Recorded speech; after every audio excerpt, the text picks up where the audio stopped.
is lethargic about clean coal technology, but we're told no minister is available for an interview with Panorama. The Department of Energy told us the UK is a global leader in promoting carbon capture and storage. We're one of just 4 countries in the world with concrete plans for a demonstration plant.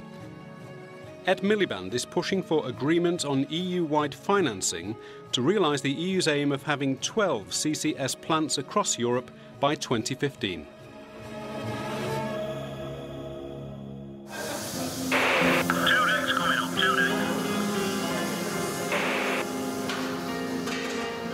While we wait for carbon capture to become a reality, the plan is still to increase the amount of coal we take out of the ground.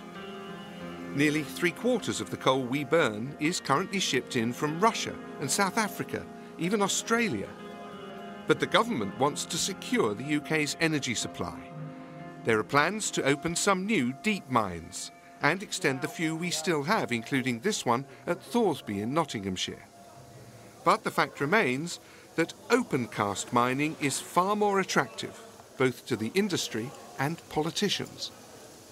Open cast coal is easier to get at. You can get at it much more quickly than you could from a deep mine like this. A deep mine like this would probably take 2, 3, 4, 5 years to develop, whereas an open cast site, once you have planning permission, you can be in and working very quickly and taking coal out very quickly.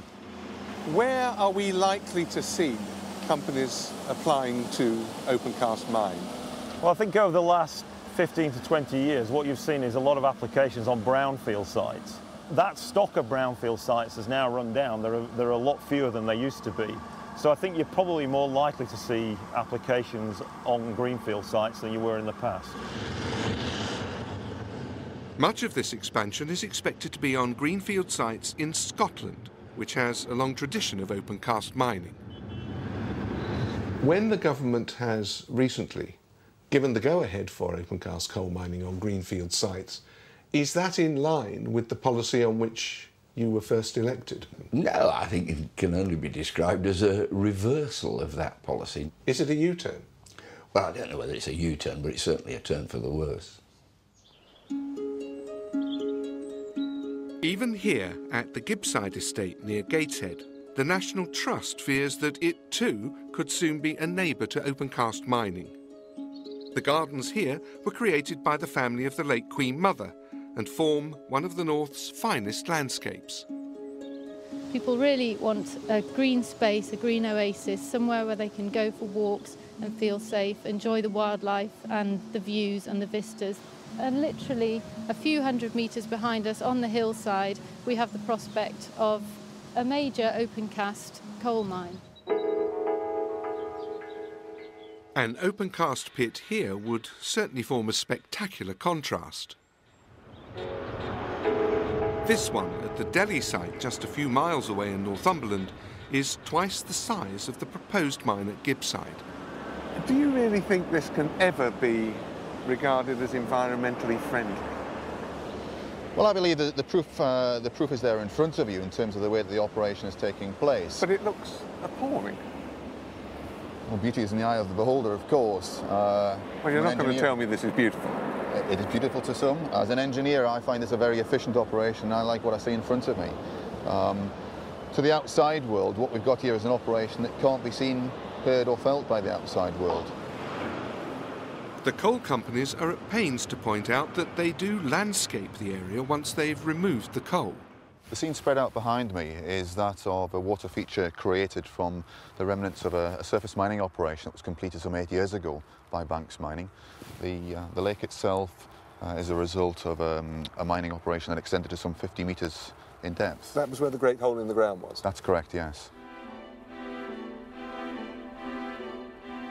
Banks Mining is about to start digging on a nearby site at Shotton. They've told local residents that as they take the coal out of the ground, they'll fill in the hole and create a 1,000-foot-long earthwork in the shape of a naked woman. We were told this is a park, it's going to be a beautiful structure at the end of it. But what we were not told was the means by which that was going to be achieved. 32-ton truck lorries going up and down the same roads that our children used to get to school, the pollution which is going to be caused. It really was a situation where at the beginning we were not told the full truth. We had to get it out of them. I believe as a company that we go to great lengths to be open with local communities, and I certainly refuse any suggestion whatsoever that we weren't upfront in terms of our proposals. Once again, the County Council rejected the open cast proposal. And once again, following an expensive public inquiry, the government gave it the go-ahead.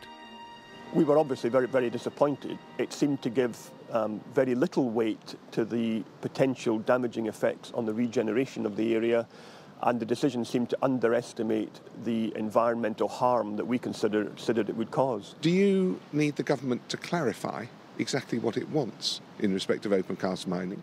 I think it would be helpful if the government was more explicit on what it sees as the role of open cast coal in the future. Behind the scenes, the government has been quietly promoting open cast mining across the country. In Fosse-Fran, protesters obtained letters which reveal strong pressure from Westminster on the Welsh Assembly to get the open cast site approved. And this second letter, also from the Department for Trade and Industry, from Mike O'Brien, who was then Minister for Energy. What does he say? Now, he's saying that he's very pleased that a previous application has been approved, and the Welsh Assembly now give urgent consideration to the Fosse-Fran application.